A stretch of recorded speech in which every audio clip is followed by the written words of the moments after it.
আপনাদের মা আপনাদের বাবা যদি বিছানার মধ্যে পড়ে যায় আপনারা ওই মা বাবার খেদমত করা লাগবে। এটার শিক্ষা মনসুর হাল্লাদের বোনও দিয়ে গেছে, আমার নবীও দিয়ে গেছে, নবীর সাহাবায়ে কেরামও দিয়ে গেছেন।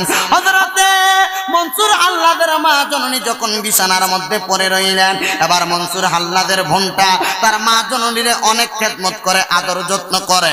খেদমত এবং আদর যত্ন করার পরে ওই মা জননী একদিন লক্ষ্য করে দেখলেন মা জননী যখন বিছানার মধ্যে পড়ে থাকে, এশারের নামাজের পরে মনসুর হাল্লাদের বোন তার মারে ওষুধ খাওয়াইয়া, মনসুর হাল্লাদের বোন তার মা জননীর খাবার খাওয়াইয়া ওই মা জননী যখন ঘুমাইয়া যাইত, মনসুর হাল্লাদের ছোট বোনটা ঘর থেকে কোথায় যেন বের হয়ে চলে যাইত।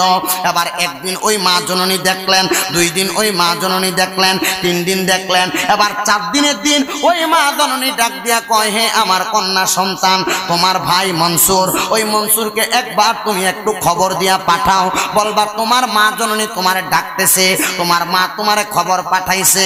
একবার যখন মনসুরের মারে খবর পাঠাইলেন, এবার হযরতে মনসুরের মা জননী খবরটা পাইয়া, মনসুরের মা জননীর খবর পাইয়া হযরতে মনসুর তার মায়ের কাছে দৌড়াইয়া আসলেন।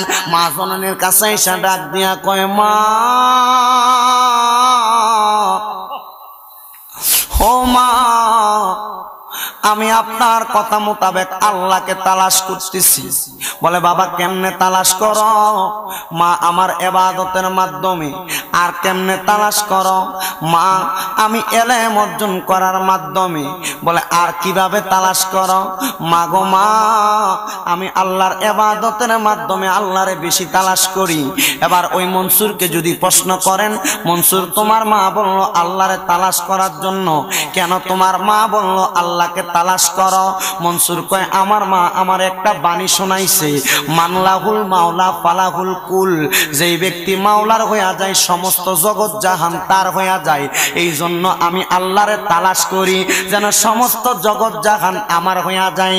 এবার হযরতে মনসুর হাল্লাদ আয়েশা তার মারে ডাক দিয়া কয়, মা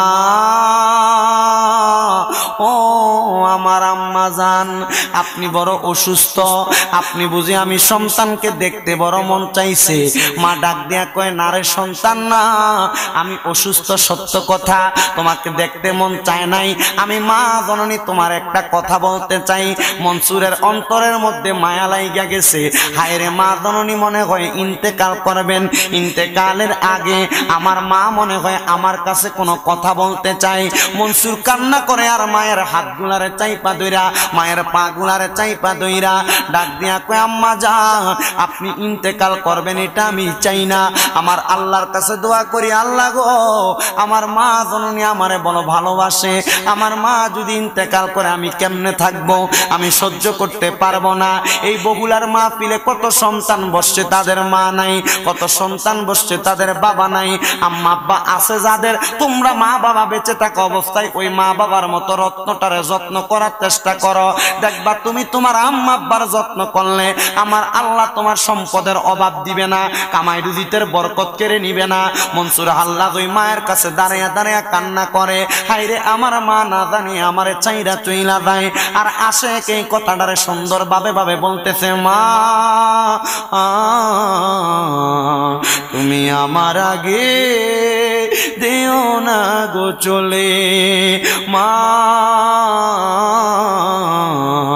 তুমি আমার আগে যেও না গো চলে। আমি কেমন করে দিব মাটি তোমার কবরে, আমি কেমন করে দিব মাটি তোমার কবরে, মা তুমি আমার আগে যেও না গো মরে, মা তুমি আমার আগে যেও না গো মরে। হযরতে আব্দুল্লাহ জাদুনী রাহমাতুল্লাহ আলাইহি পানির পাত্রটা রেখে যখন রওনা করলেন, হঠাৎ করে রাস্তার পথিমধ্যের মধ্যে উনি যখন রওনা করলেন ওনার ওযুটা ভেঙে গেছে।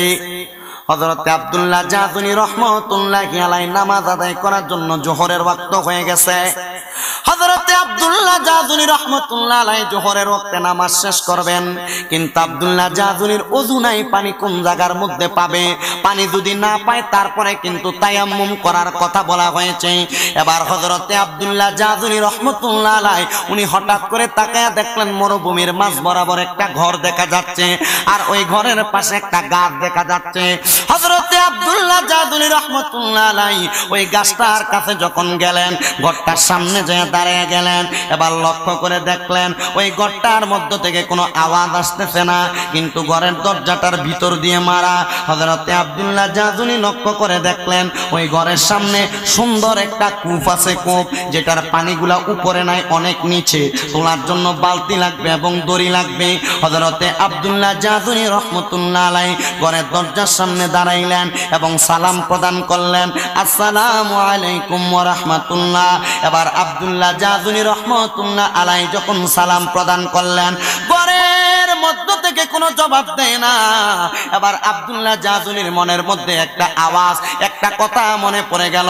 হযরতে আব্দুল্লাহ জাযুলি রাহমাতুল্লাহ আলাইহি যখন তার মনের মধ্যে চিন্তা উদয় হইল, নবীজি হাদিস শরীফের মধ্যে বলেছে কারোর ঘরের দরজার সামনে দাঁড়াইলে একবার সালাম দিবা, তারপরে তার ঘরের মধ্যে প্রবেশ করবা না, দুইবার সালাম দিবা, তারপরে তার ঘরের মধ্যে প্রবেশ করবা না, তিনবার সালাম দিবা, তারপরে তোমরা তার ঘরের মধ্যে প্রবেশ করবা না। তিনবার সালাম দেওয়ার পরে যদি কোনো জবাব না আসে তোমরা তার ঘরের দরজা থেকে ফিরে চলে আসবা। হযরতে আব্দুল্লাহ জাযুলি রাহমাতুল্লাহ আলাইহি একবার সালাম দিলেন, দুইবার সালাম দিলেন, তিনবার সালাম দিলেন, কিন্তু ঘর থেকে কোনো জবাব আসতেছে না। এমন টাইমে হযরতে আব্দুল্লাহ জাযুলি রাহমাতুল্লাহ আলাইহি রাগ করে বললেন, কেমন ঘরওয়ালা, কেমন পরিবারওয়ালা, নামাজ পড়ে না নিজেও, আবার আরেকজন নামাজ পড়ার জন্য ওযুর পানির জন্য ডাক দেয়, আমার ডাকেও জবাব দেয় না। এবার এমন টাইমে ঘরের ভিতর থেকে একটা মহিলা কণ্ঠে আওয়াজ দেয়, ওয়া আলাইকুমুস সালাম ওয়া রাহমাতুল্লাহি ওয়া বারাকাতুহু। এই আব্দুল্লাহ জাযুলি, আপনি এটা কেমন মন্তব্য করেন? কারো সম্পর্কে না যাই না বাজে মন্তব্য করা এটা একটা ইবাদতের বহির্ভূত কাজ। আপনি কি জানেন না এটা ফাসিকি? কারো সম্পর্কে না যাই না বাজে মন্তব্য করা ফাসিকি। ও আব্দুল্লাহ জাযুলি, আপনি কেন বাজে মন্তব্য করতেছেন? আমরা তো ঘরের মধ্যে মানুষ আছি, আপনি আমাদের ব্যাপারে বাজে মন্তব্য করবেন না। হযরতে আব্দুল্লাহ জাযুলি বলে, আমি একবার, দুইবার, তিনবার ডাক দিলাম, আপনি কোনো জবাব প্রদান করলেন না। হে আব্দুল্লাহ জাযুলি রাহমাতুল্লাহ আলাইহি, আপনি যখন আমার সালাম দিয়েছেন আমি তখন নামাজরত অবস্থায় ছিলাম, আপনি বলেন নামাজরত অবস্থায় থাকলে কেমনে সালামের জবাব দিব, এই জন্য আমি আপনার সালামের জবাব দেই নাই। এবার আব্দুল্লাহ জাযুলি বলে, মা, ও আমার আম্মা জান, আমি তো আপনাকে একবার সালাম দিলাম, দুইবার সালাম দিলাম, তিনবার সালামের জবাব না পাওয়ার পর আমার মাথাটা রাগান্বিত হয়ে গেছে। হে আম্মা জান, আপনার কাছে আমি অন্য কোনো কিছু চাই না, আমি কোনো ভিক্ষুক না।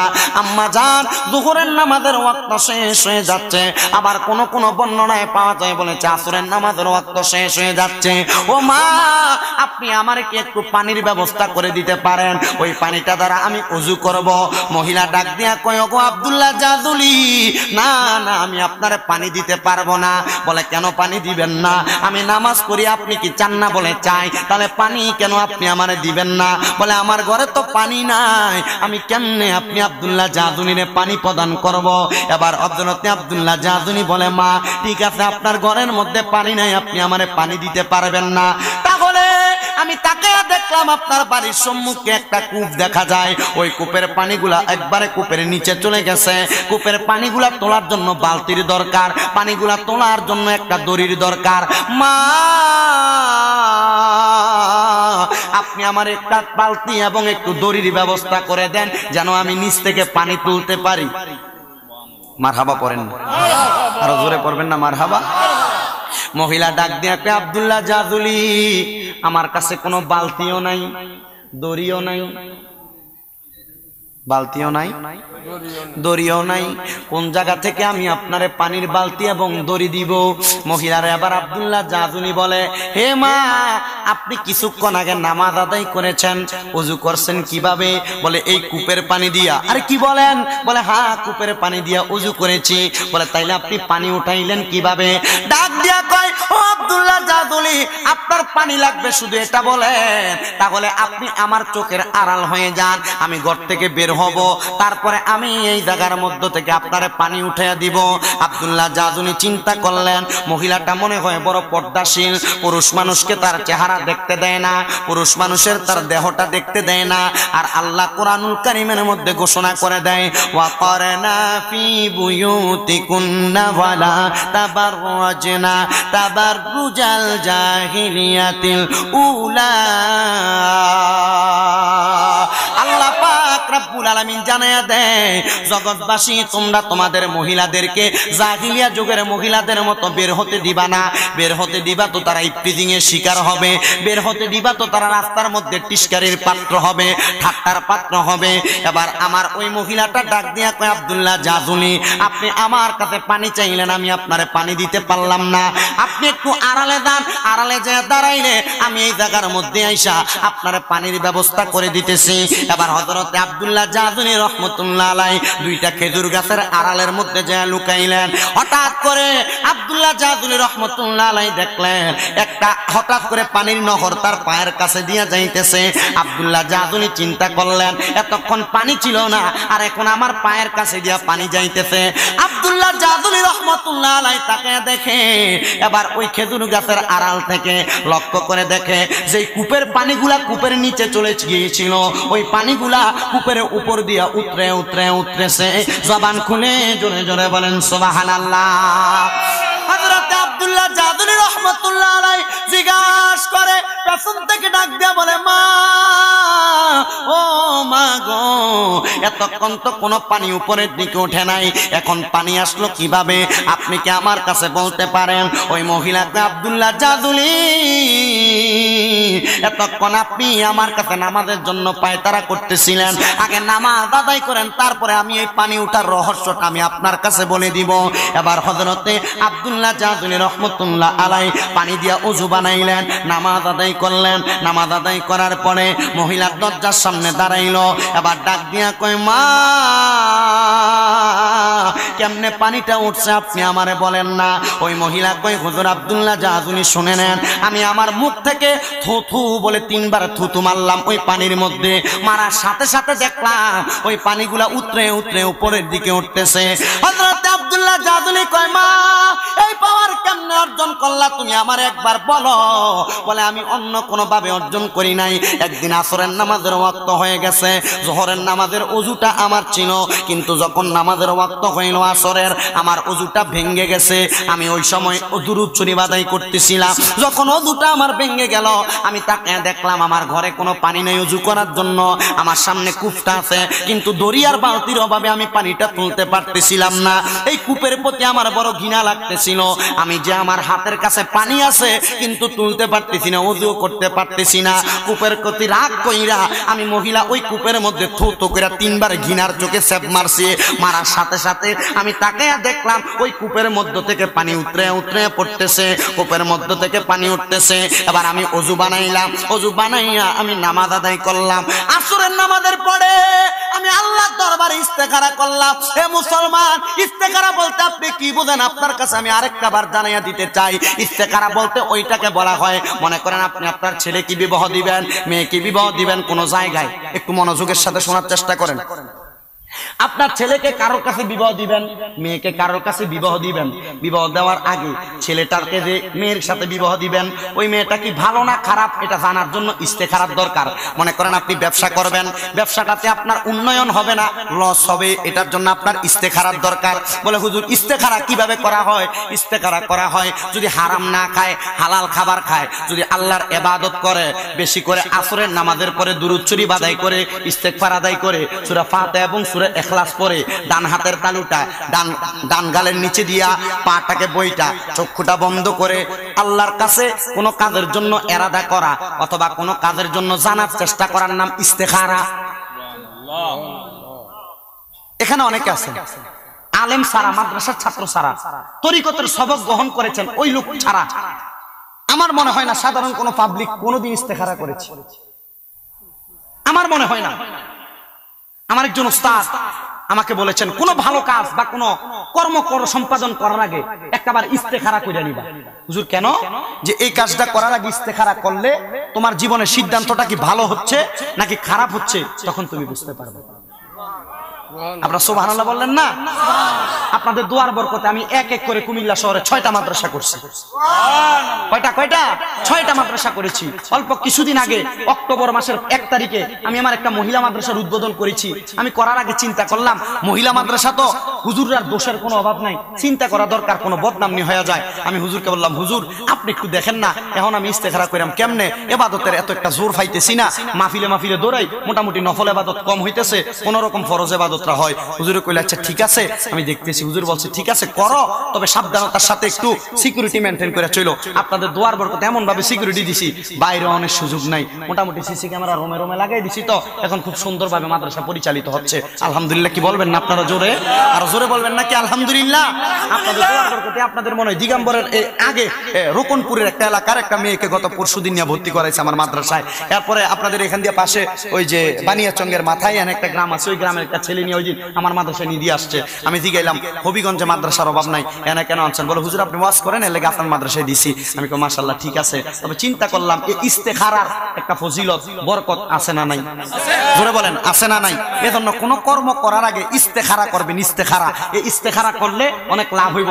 অনেকে চিন্তা করে যারা ইস্তেখারা কি বোঝে না, বা আমি বোঝানোর পরে বুঝায় বলার পরে বোঝে না, এ মনে মনে আসে কি কথা জানি কইতাছে হুজুরি, ঠিক না? হ্যাঁ আম পাবলিক যারা তারা বুঝবেন না। এই ইস্তেখারা খুব জরুরি। যারা বিয়ে করবেন যুবক মানুষ এখনো বিয়ে করছেন না, মায়ে পছন্দ করে আসছেন, এই মায়েটা ভালো না খারাপ তার মেয়ে এবং মেয়ের মা বাবার নাম যাই না, গ্রামের নাম যাই না, আইসা আসরের নামাজের পরে ইস্তেখারা কইরা দেখেন, দেখবেন এই মায়েটা ভালো না খারাপ আপনারা আল্লাহর পক্ষ থেকে এলান করে দেওয়া হবে। এই ক্ষমতা অর্জন করার জন্য ইবাদতের দরকার আছে না নাই? সুদ ঘুষ খাইয়া যদি ইস্তেখারা করতেন তার কাম হবে না, পরের সম্পদ মাইরা দিয়ে ইস্তেখারা করতেন তার কাম হবে না। আপনার কষ্ট হইতেছে বাবা? অসুবিধা হইতেছে? আপনার শুনতে অসুবিধা নাই তো? ইনশাআল্লাহ যতটুক প্রয়োজন আমি আপনাদেরকে ঠিক ততটুক নিয়ামতের সাথে আলোচনা করার চেষ্টা করব। এই মুরুক্ষ নাচিজের যতটুকু আলোচনা আপনারা শুনবেন, আমি শুধু দুরূদ শরীফের ফজিলতের একটু কথা আপনাদেরকে শোনায় দিয়ে যাওয়ার চেষ্টা করতেছি। আল্লাহ যেন আমাকে বলার আপনাদেরকে শোনার পর আমল করার তৌফিক দান করে। জোরে সোরে কোন আমিন। এবারে খালি জোরে আমিন কয়, বেটাতে বুড়ো হয়ে গেছে কিন্তু আমিনের আওয়াজ কিন্তু আসতে হয় না, জোরে হয় মোটামুটি, কিন্তু হিন্দিয়া মোটামুটি ছোটখাটো যারা যুবক টুবক আছেন আপনার আওয়াজ কিন্তু আসে না, কারণ আপনারা চায়না ইঞ্জিন। যেমন মনে করেন এই এটার একটা আসাদ দিলে এটা দেড় করে ভেঙে দেবো, কিন্তু এটা তো জাপানি ইঞ্জিনের মতো। দেখবেন নোকিয়া 1200 মডেলের বা 1100 মডেলের মোবাইল, এটা যত আসার খায় অত খালি এটা আর ভালো হয়। এটা জাপানি ইঞ্জিনের মতো। আর বর্তমান যুবক সমাজের আপনারা দাঁড়াচ্ছেন চায়না ইঞ্জিন, তবে মনে রাখেন জাপানি যেটা এটা লাস্টিং বেশি করলো আওয়াজ একটু কমে হয়, আর চায়না যেটা এটা আমি কিন্তু চায়না এটা ইউজ করি, এটার আওয়াজটা বেশি হয় কলাইলে, এর লাগে কিন্তু এটা ইউজ করি। আপনারা একটু বলেন তাহলে চায়না ইঞ্জিনের আওয়াজ কি কম না বেশি? হ্যাঁ জোরে কম না বেশি? তো মুহাব্বতের আওয়াজে পড়েন আল্লাহুম্মা আমিন। একবার জোরে কোন আলহামদুলিল্লাহ। মুহাব্বতের আওয়াজে কোন ইয়া রাসূলুল্লাহ। ওই মহিলা ডাক দিয়া কয় হযরত আব্দুল্লাহ জাদুলি শোনো, আমি ইস্তেখারা করলাম আসরের নামাজের পরে, আল্লাহর দরবারে কান্নাকাটি করলাম, আল্লাহ আমি পানি খুঁজলাম, আমি কোনো পানি পাইলাম না, আপনি আমারে কোনো পানির ব্যবস্থা করে দিলেন না, হে আল্লাহ। কিন্তু আমি যখন পানি তালাশ করলাম পানি পাইলাম না, রাগ করে মুখ থেকে 3 বার থুতু মেলা মারলাম এই কূপের মধ্যে। লক্ষ্য করে দেখলাম কূপের মধ্য থেকে পানি উতরে উতরে উপরের দিকে পড়তেছে। আল্লাহ কেমনে পানিগুলো উপরের দিকে উঠলো আপনি কি একটা বার আমারে বইলা দিবেন? আমার আল্লাহর পক্ষ থেকে আওয়াজ আসে, ও মহিলা তুমি ওযু ভাঙ্গার আগে জবান দিয়া কি পড়তেছিলা? বলে দুরূদ শরীফ। বলে দুরূদ শরীফ পড়ার কারণে আমার আল্লাহ দুরূদ শরীফের নিয়ামতের থুতুটা এই পানির মধ্যে পড়ার কারণে এই পানিটা নিচ থেকে উপরে উঠে দিতে তুমি ওযু করার জন্য। এই মহিলা ডাক দিয়া কয় হুজুর আব্দুল্লাহ জাদুনি, এরপর থেকে যতদিন আমি এই পানির মধ্যে 3 বার থুতু দেই আমি দেখতে পাই পানি আর নিচে থাকে না, উপরের দিকে উঠে আসে। আমি ওযু বানানোর পরে আমার দরকার শেষ করার পরে ওই পানিটা আবার নিচের দিকে চলে যায়। জবান খুলে জুনে জুনে পড়েন না সুবহানাল্লাহ। হে আমার নবীর প্রেমিকের উম্মতের দলেরা, নবীর প্রেমিক ভাই বাবারা, যদি দুরূদ শরীফ চুরি বাদাই করার কারণে আমার আল্লাহ পাকের কোন বান্দির মুখের থুতুর কারণে পানি নিচ থেকে উপরে উঠতে পারে, আমরা নবীর প্রেমিকেরা মুহাব্বতের সাথে দুরূদ আদায় করলে আমাদের নবীজি ঘুমের ঘরে স্বপ্নে আমাদেরকে দিদার দিতে পারে কি পারে না? তাহলে জবান খুলে জোরে জোরে একটু দরুদ শরীফ পড়েন, আল্লাহুম্মা সাল্লি দেনা মুহাম্মাদ, আল্লাহুম্মা সাল্লি দেনা মুহাম্মাদ নাবিয়ানা শাফিয়ানা মাওলানা মুহাম্মাদ, আল্লাহুম্মা সাল্লি দেনা মুহাম্মাদ নাবিয়ানা না মাওলানা মুহাম্মাদ, কান্দায়ো না আমার দয়াল নবীরে, হায়রে নবীরে কান্দাইলে কাঁদবা রোজে হাশরের ময়দানে, আল্লাহুম্মা সাল্লি জোরে সাইয়্যিদানা মুহাম্মাদ নাবিয়ানা শাফিয়ানা মাওলানা মুহাম্মাদ। একটা জবানও কেউ বন্ধ রাখবেন না, জবানটা ছেড়ে দিয়ে উচ্চ কণ্ঠে শুনে পড়েন আল্লাহু আকবার। আমার হবিগঞ্জের বড় বগুলার বাবারা, ও নবীর উম্মতের দলেরা, পর্দার অন্তরালের আমার মা বোনেরা, আমার মাহফিল কমিটির ভাইয়েরা বলেছে হুজুর শানে বেলায়েতের উপরে আল্লাহর একজন বন্ধু ছিলেন হযরতে মনসুর হাল্লাদ রহমাতুল্লাহ আলাইহি, ওনার জীবনী থেকে আপনি একটু কথা বলবেন। আমার বাবারা, মনসুর হাল্লাদের জীবনীর আলোচনা আমার জীবনে আমি আরো 2 বার করেছিলাম, আজকে নিয়ে আমি 3 বার করার লাগতেছে, একমাত্র মাহফিল কমিটির ভাইদের আবদার মিটানোর জন্য।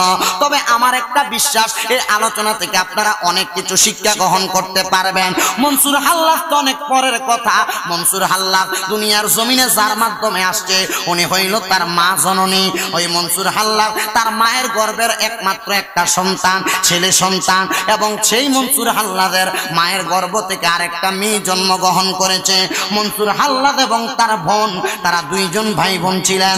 আপনারা কেউ জবানটা বন্ধ রাখবেন না, আপনারা বলেন মনসুর হাল্লাদ এবং তার বোন তারা কয়জন হইল?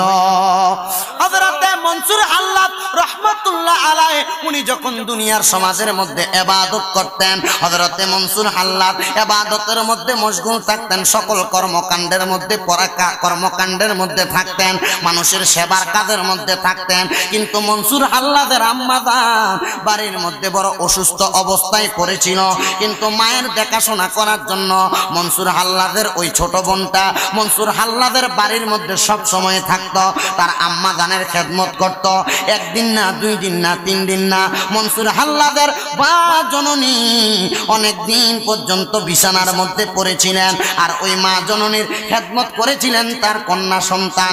আমার পর্দার অন্তরালে অনেক মা বোনেরা আলোচনা শ্রবণ করতেছেন, আপনারা এখানে অনেক শ্রোতা মণ্ডলী আলোচনা শ্রবণ করতেছেন, আপনারাও মনে রাখবেন, আমি কেমন করে দিব মাটি তোমার কবরে, আমি কেমন করে দেব মাটি তোমার কবরে, মা তুমি আমার আগে যেও না গো মরে। ওরে কত না মারাত পোহালো বিজলো গুয়ে মুতে, আমরা রে শুকনাই রাখিয়া মা ঘুমাই বিদাতে, আরে অসুখ হইলে দেখি চায়া আমরার মায়ের যে বিদায় আল্লাহ বানাইয়া কত জাতি, আরে শিখাইলেন প্রেম প্রীতি, আরে নূরে নবী বানাইলেন আল্লাহ প্রেমের কারণে, আরে নূরে নবী বানাইলেন এমনে এমনে তাহাজ্জুদের নামাজ পড়বা, পরের সম্পদ তুমি লুণ্ঠন করবা না, মানুষের টাকা পয়সা তুমি নিবা না, মানুষের বাড়িতে বাড়িতে চুরি করবা না। এবার যখন এইভাবে বারবার বারবার বলে, মহিলা আল্লাহর ওলির কথাটা শুনলেন, মানুষের বাড়িতে আর যায় চুরি করে না, মানুষের কোনো জায়গার মধ্যে যায় না। এবার যখন মহিলাটা একদিন দুই দিন করে এমন কথাটা করলেন, এমন কর্ম করলেন, মহিলা নবীরে দেখার জন্য কত চেষ্টা করলো। এবার রে বাবারা বন্ধুরা, ওই মহিলাটা যখন এমন চেষ্টা করে রে, হঠাৎ করে ওই মহিলারা ইন্তেকাল করলেন। ইন্তেকাল করার পরে ওই এলাকার মানুষ আর ওই মহিলার জানাজার মধ্যে যায় না। আর যাইব কেমনে? মানুষ কই এই মহিলা একটা সুন্নি ছিল, মহিলাটা মানুষের বাড়িতে বাড়িতে চুরি করত, আমরা তার জানাজার মধ্যে যাইতাম না। আহারে ওই মানুষটা খারাপ ছিল, এজন্য আমরা তার জানাজার মধ্যে যাইতাম না। এই কথা যখন সবাই বারবার বলে, এবার এলাকার মানুষ আর তার জানাজায় যায় না। কিন্তু ওই আল্লাহর ওলিটা একা একা ওই মহিলাটারে কারোর যখন তো জানাজা দেওয়ার জন্য পায় না, নিজে নিজে কবর খুঁইরা ওই মহিলাটারে একা মাটির মধ্যে দাফন করছে, কিন্তু তার কোনো জানাজা দেওয়া হয় না। আল্লাহর ওলি কই একা তো জানাজা দেওয়া যায় না, লগে একটা মানুষ পাইলে তার জানাজাটা পড়তাম, কিন্তু লগে আমার কোনো মানুষ নাই। আল্লাহর ওলি মহিলাটারে মাটি দিলেন, মাটি দেওয়ার পরে নিজে নিজে কবর জিয়ারত করে ফেললেন। বন্ধুরা আমার, হঠাৎ করে ওই এলাকার মানুষগুলা গভীর রাত্রে স্বপ্নে দেখতাছে, একটা কে জানি আইসা তারারে ডাক দিয়া কয়, শোনো রে শোনো রে ও এলাকার মানুষ, তোমরা কি একটা জান্নাতি মহিলার জানাজার নামাজ পড়লা না? তোমরা কি একটা জান্নাতি মহিলার জানাজার নামাজ পড়লা না? ও এলাকার মানুষ শুনো। বলে কোন মহিলা? ওই মহিলাটাকে বলে তোমরা যারে চোর বইলা সাব্যস্ত করেছো, ওই মহিলাটা অন্ধকার কবরে চলে গেছে, তোমরা তার জানাজা করো নাই। শুধু এই এলাকার একজন মুহাক্কিক আল্লাহর ওলি, এই এলাকার একজন বড় আল্লাহর ওলি ওই মহিলাটারে কবরের মধ্যে দিয়া শুধু দোয়া কইরা চলে আসছে, তোমরা কি তার জানাজার নামাজটা পড়াইবা না? এই কথা যখন বারবার বলে রে বাবা, এই কথাটা বারবার বলার সাথে সাথে ওই মহিলাটা ডাক দিয়া কই, হুজুর ওই এলাকার মানুষ কই, আমরা চিন্তা করলাম আমরা কেন তার জানাজার নামাজটা পড়লাম না। এমন ভাবে যখন বারবার বারবার বারবার স্বপ্নে দেখতেছে, এবার ওই দিন ওই মহিলাটা হঠাৎ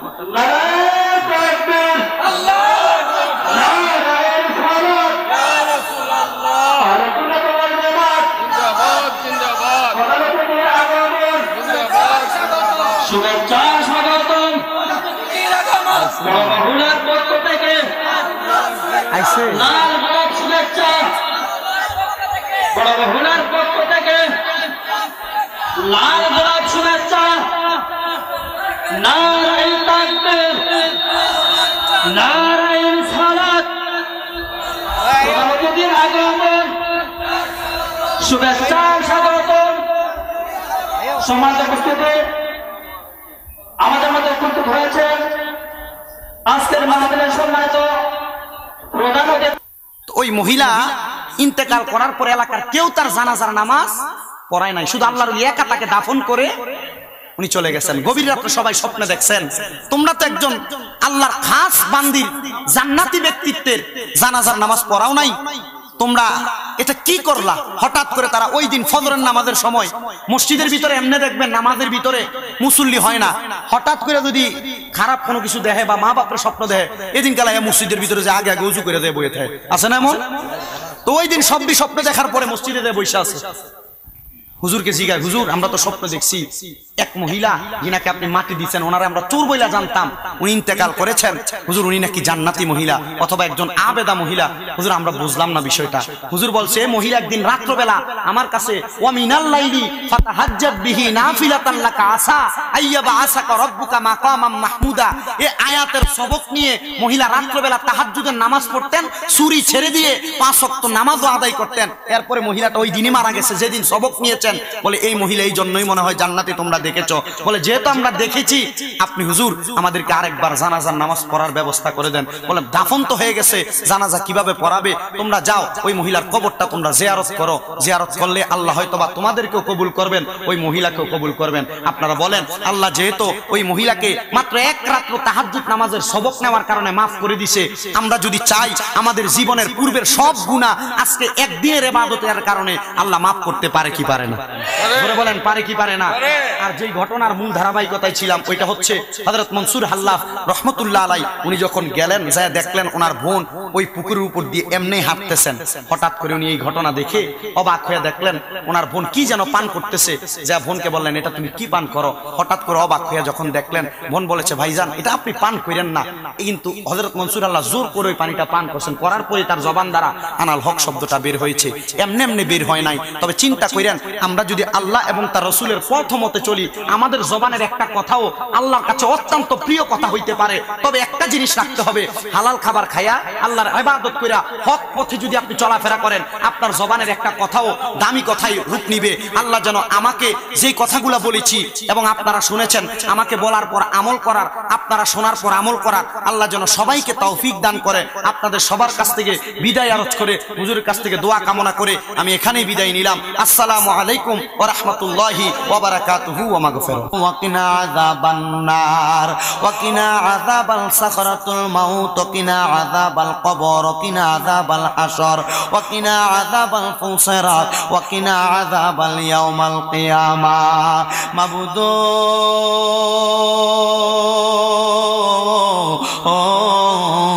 ও দয়াল আল্লাহ, আপনি কি আসমানে না জমিনের আল্লাহ, না পাহাড়ে না দরিয়ায় রে আল্লাহ। এ গত জীবনে আপনি আল্লাহর কত তালাশ করলাম, সন্ধান পাইলাম না। আল্লাহ বহু সন্ধানের পরে এই হবিগঞ্জ জেলার অন্তর্গত বহুলা একতা যুব সংঘের উদ্যোগে, বহুলা একতা ইসলামী সুন্নি যুব সংঘের উদ্যোগে 15তম বাৎসরিক মাহফিল সাজাইয়া এই সুন্নি মহা সম্মেলনে আমার কতগুলা দাড়ি পাকা বড় বড় মুরব্বী বাবারা, যুবক নওজোয়ান ভাইয়েরা, ছোট্ট ছোট্ট মাসুম বাচ্চারা, তালেবুল এলেমেরা, আলেম বাবাদিরা, বিশেষ করে পর্দার অন্তরালের আমার মা বোনেরা, আপনি আল্লাহর শাহিন শাহী পাক দরবারে গুনাহগার কাঙ্গালের বেশে দুই কানা হাত বাড়াইছে। আল্লাহ যার হাতটা তোমার কাছে মায়া লাগে, পছন্দ হয়, ওই হাতের উসিলায় আমরা সবার জীবনের গুনাহগুলা তুমি মাফ কইরা দাও দয়াল রে। তুমি যদি আমরা মাফ কইরা দাও, কারোর কাছে কোনো জবাবদিহিতা করা লাগবে না। আমরারে যদি রহমত দিয়া ভরপুর কইরা দাও, তুমি আল্লাহর রহমতের কোনো কমতি হবে না। তোমার রহমানুর রাহিম নামের খাতিরে মদিনার নবীর তোফায়েলে আমরার জীবনের গুনাহগুলা তুমি আল্লাহ ক্ষমা কইরা দাও। এরে আমার এই বগুলা এবং আশেপাশে এলাকার মা বোনেরা গো, কি গো মা, মাইকের আওয়াজ তোমাদের কানের মধ্যে যায়নি গো মা, মুনাজাত হইতেছে গো মা, আমার আল্লাহর দরবারে আমিন আমিন কইরা দুই কানা হাত বাড়াইয়া দেও গো মা। তোমরার মতো কত মা বোনেরা জানি গো অন্ধকার কয়বরে মুর্দা লাশ শুয়া শুয়া রইছে গো মা, আজকের মুনাজাত তারার নসিব হইছে না। মারা গো তোমরা তো এই এলাকার নাইউরি না গো মা, একদিন আসছিলা লাল রঙের বেনারসি শাড়ি পইরা, আরেকদিন চলা যাইবা সাদা মার্কিন কাপড় পরিয়া গো মা। তোমরার মতো কত মা বোনেরা জানি গো অন্ধকার কবরে মুর্দা লাশ হইয়া শুয়া রইছে, আজকের মুনাজাত তার আর নসিব হইছে না। মারা গো আর কতকাল টিভি সিরিয়ালের পর্দায় সময় কাটাইবা, আর কতকাল দুনিয়ার সংসারের ব্যস্ততা ব্যস্ততায় সময় কাটাইবা। আর সময় নাই গো মা, তোমরার সন্তানের মতো শামীম রাজার সঙ্গে এই মুহূর্তে ওযুটা বানাইয়া তোমার ঘরের একটা কন্যারে নামাজের মুসল্লাটা বিছাইয়া মুনাজাতে আল্লাহর দরবারে দেও না দুই কানা হাত বাড়াইয়া গো মা। আমরার বিশ্বাস আছে গো মা, আমার আল্লাহ একটা হাতও খালি ফিরাইয়া দিবে না। এরে আমার এই বহুলা এবং আশেপাশে এলাকার ভাই বাবারায়ো, কিরে ভাই মাইকের আওয়াজ তোমরার কানে যায়নি রে ভাই। আর কতকাল সংসারের ব্যস্ততায় থাকবা, আর কতকাল রাস্তাঘাটে দোকানপাটে ঘোরাফেরা করবা। দুনিয়ার রং তামাশা একদিন বন্ধ হইয়া যাইব। এই সময় তোমার দেখার জন্য তোমার এলাকার সব মানুষ আসবে। তুমি আজকে সবার সাথে কথা বলো, ওই সময় তুমি কারোর সঙ্গে কথা বলতে পারবা না। তোমার দেইকা শুধু মানুষগুলা ইন্না লিল্লাহ পড়বে। ভাইয়েরা রে, মুনাজাত হইতেছে রে ভাই, আমার আল্লাহর দরবারে দুই কানা হাত বাড়াইয়া দেও রে ভাই। আমি শামীম রাজার সাথে আল্লাহর দরবারে যদি দুইটা হাত বাড়াইয়া দাও, আমরার বিশ্বাস আছে আল্লাহ কারোর হাতগুলা খালি ফিরিয়া দিবে না। ও আমার আল্লাহ, আমরার মুনাজাত তুমি কবুল করছনি। আমরার জীবনের গুনাহ মাফ হইছে নি, আমরারে তোমার মায়া লাগেনি। মাবুদ ডাকলে কি জুড়ায় রে মন, জপলে কি বান ঠান্ডা হয়। না দেখিলে দুই নয়নে নয়নে রে আল্লাহ, করো আল্লাহ দেখালয় তোমার মনে। তুমি তোমার বন্ধু আদম নবীর সঙ্গে কইছিলা কথায় আল্লাহ, আরাফাতে নিয়া আমরার সঙ্গে নি কইবা কথা গো আল্লাহ, মতের বিছানায় শুয়াইয়া গো আল্লাহ, করো আল্লাহ দেখালয় তোমার মনে। তোমার বন্ধু ইউনুস নবীর সঙ্গে কইছিলা কথায় আল্লাহ, আল্লাহ মাছের পেটে নিয়া আমরার সঙ্গে নি কইবা কথা গো আল্লাহ, সাদা কাফনে ঢুকাইয়া গো আল্লাহ, করো আল্লাহ দেখালয় তোমার মনে। তোমার বন্ধু মুসা নবীর সঙ্গে কইছিলা কথায় আল্লাহ, তোর পাহাড়ে নিয়া আমরার সঙ্গে নি কইবা কথা গো আল্লাহ, মতের খাটিয়ায়ু ঠাইয়া গো আল্লাহ, করো আল্লাহ দেখালয় তোমার মনে। তুমি তোমার বন্ধু ইব্রাহিম নবীর সঙ্গে কইছিলা কথায় আল্লাহ, নমরুদের আগুনে ফালাইয়া আমরার সঙ্গে নি কইবা কথা গো আল্লাহ, অন্ধকার কবরে নামাইয়া গো আল্লাহ, করো আল্লাহ দেখালয় তোমার মনে।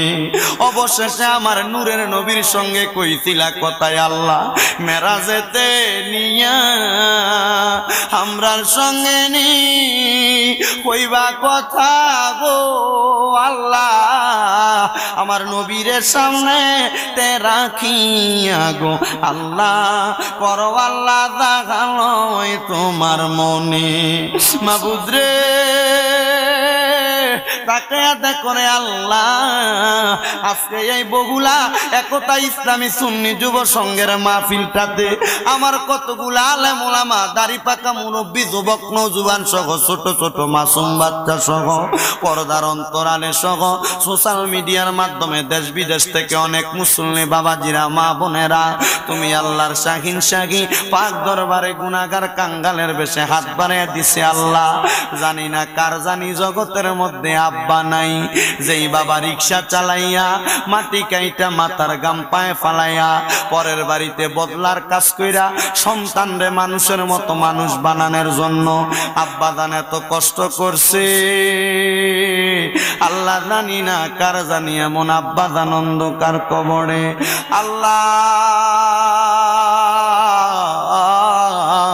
আজকে আজকে মাহফিলের দিন বাবার বয়সী কত মুরব্বীরারে দেখি যাদের আব্বা নাই, তারা তো তাদের আব্বা জানরে তাদের চোখ দিয়া দেখে না। এমন আব্বা যাদের অন্ধকার কবরে রে আল্লাহ, আব্বার কবর তুমি জান্নাতের বাগান বানায়া দাও দয়াল রে। এমন কত সন্তানেরা হাত বাড়াইছে যে সন্তানদের জগতের মধ্যে মা নাই।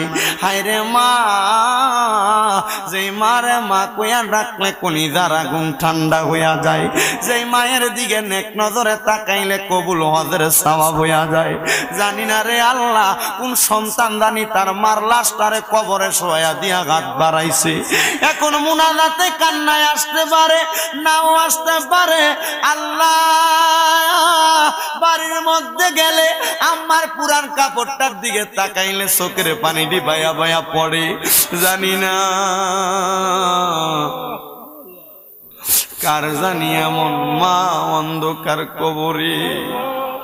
দুনিয়ার সবাই আছে কিন্তু মায়ের মতো আপন কেহ নাই। আল্লাহ আপনি তাকায়া দেখেন যাদের মা কবরে, আম্মার কবর আপনি জান্নাতের বাগান বানায়া দেন। হায়রে এমন দরদি ববে কেউ হবে না আমরার মা, মা গো। হায়রে এমন দরদি ববে কেউ হবে না আমরার মা, মা গো। মায়ের একটান দুধের দাম কাটিয়া গায়ের চাপ, সুদ হবে না এমন পাপুষ বানাইলে। এমন দরদি ববে কেউ হবে না আমরার মা, মা গো। আল্লাহ তাকে দেখেন কে জানি হাত বাড়াইছে, তার মাও নাই বাবাও নাই, জনমের এতিম হইয়া হাত বাড়াইছে। আল্লাহ তার মা বাবা দুইজন কবরে, আম্মা আব্বার কবরটারে নাজাতের ফয়সালা করে দাও। আম্মায় আব্বা সইলা গেছে আল্লাহ যারারে পালাইয়া, তারারে রাই খাগো গেছে কাম দিবার লাগিয়া। আম্মায় আব্বা আছে যারার কবরে, রাখেন আল্লাহ আপনার মায়ার নজরে। আল্লাহ যাদের মা বাবা দাদা দাদি নানা নানি আত্মীয় স্বজন কবরে, প্রত্যেকের কবর নাজাতের ফয়সালা করে দাও। যাদের মা বাবা বেঁচে আছে হায়াতে তৈয়বা নসিব করে দাও। আল্লাহ আম্মা আব্বার খেদমত করার মতো তৌফিক দান করো। যারা ব্যবসা করে, চাকরি করে, পড়ালেখা করে বরকত দান করো। বিশেষ করে এই হবিগঞ্জের বগুলা একতা যুব সংঘের ভাইদের, অনেকে প্রবাসের জমিনে আছে, অনেকে দেশে ব্যবসা করে, সংগঠনের প্রত্যেকটা ভাইদেরকে তুমি কবুল মঞ্জুর করে নাও রাব্বুল আলামিন। আল্লাহ ফরিয়াদ তোমার দরবারে, পর্দার অন্তরালের মধ্য থেকে আমার অনেক মা বোনেরা মুনাজাতের মধ্যে দোয়া চাই। আমার প্রত্যেকটা মা বোনদের মুনাজাত তুমি কবুল মঞ্জুর করে নাও রাব্বুল আলামিন। অনেক প্রবাসী ভাইয়েরা বিদেশ থেকে, রেমিটেন্স যোদ্ধারা বিদেশ থেকে বাংলাদেশের জমিনে তাদের মা, তাদের স্ত্রী, তাদের পুত্র, তাদের আত্মীয় স্বজনরে পালাইয়া সংসারের মায়া ত্যাগ কইরা বিদেশের বাড়িতে বড় কষ্ট করতেছে রে আল্লাহ। যারা প্রবাসের বাড়ি থেকে দোয়া চায় আল্লাহ আমার প্রত্যেক প্রবাসী রেমিটেন্স যোদ্ধাদের কামাই রুজির মধ্যে বরকত দান করো, শরীর স্বাস্থ্য সুস্থ রাখো, প্রবাসীদের হায়াতের মধ্যে বরকত দান করে দাও রাব্বুল আলামিন। বিশেষ করে বাংলাদেশের জন্য যারা প্রশাসনিক ভাবে, রাজনৈতিক ভাবে সহযোগিতা করে আল্লাহ প্রত্যেক প্রশাসনিক রাজনৈতিক কর্মকর্তাদেরকে কবুল মঞ্জুর করে নাও। এ বাংলাদেশের উপর তোমার খাস রহমত বরকত দান করো আল্লাহ। বিশেষ করে ফিলিস্তিনের জমিনে ইসরায়েলের জালেমদের মাধ্যমে আমার ফিলিস্তিনের মুসলমানরা জুলুমের শিকার। আল্লাহ ফিলিস্তিনের মুসলমানদেরকে আবাবিল পাখি দ্বারা যেমন ভাবে মুসলমানকে রক্ষা করেছ, আমার ফিলিস্তিনের মুসলমানদেরকে তুমি ঠিক তেমন ভাবে রক্ষা করো রাব্বুল আলামিন। আল্লাহ পর্দার অন্তরাল থেকে যারা যারা দোয়া চায়, নাম জানা অজানা প্রত্যেকের দোয়াগুলো তুমি কবুল মঞ্জুর করে এই মাহফিলের সর্বসাকুল্য সফলতা কামনা করে আখিরি মুনাজাত তোমার দরবারে আখিরি আবদার খাটাই গো আল্লাহ। মরণের আগে একবার আমাদেরকে তাওয়াফে বাইতুল্লাহ, জিয়ারতে রওজে রাসূলুল্লাহ নসিব করায়ও। মদিনা না দেখে যদি মারা যায়, মরার পরে রূহটা মদিনা মদিনা কইয়া কানবো মনে বড় আশা ছিল যাব মদিনায় মক্কাওয়ালা মদিনাওয়ালা আমায় তুমি দেখা দাও বাবা যারা যারা মদিনা যাইতে চান একটু জবান করে ডাক দেন মক্কাওয়ালা আমায় তুমি দেখা দাও ডাক দেন না মক্কাওয়ালা আমায় তুমি দেখা দাও মনে বড় আশা ছিল যাব মদিনায় আল্লাহ মরণের আগে একবার নবীদের রওজা মোবারক দেখাইয়া আমাদের আখিরি জবানে মধুর কালাম পড়ার আগে নবীদের নূরানি চেহারা মোবারক দেখতে দেখতে আমাদের সকলের হক্কানি রব্বানি পীর ও মুর্শিদের জবানের সঙ্গে জবান মিলিয়ে পড়াইয়া দিয়েন লা ইলাহা ইল্লাল্লাহু মুহাম্মাদুর রাসূলুল্লাহ সাল্লাল্লাহু আলাইহি ওয়াসাল্লাম একটা জবানও কেউ বন্ধ রাখবেন না জবানটা ছেড়ে দিয়ে একটা বার জোরে জোরে পড়েন আলহামদুলিল্লাহ আল্লাহর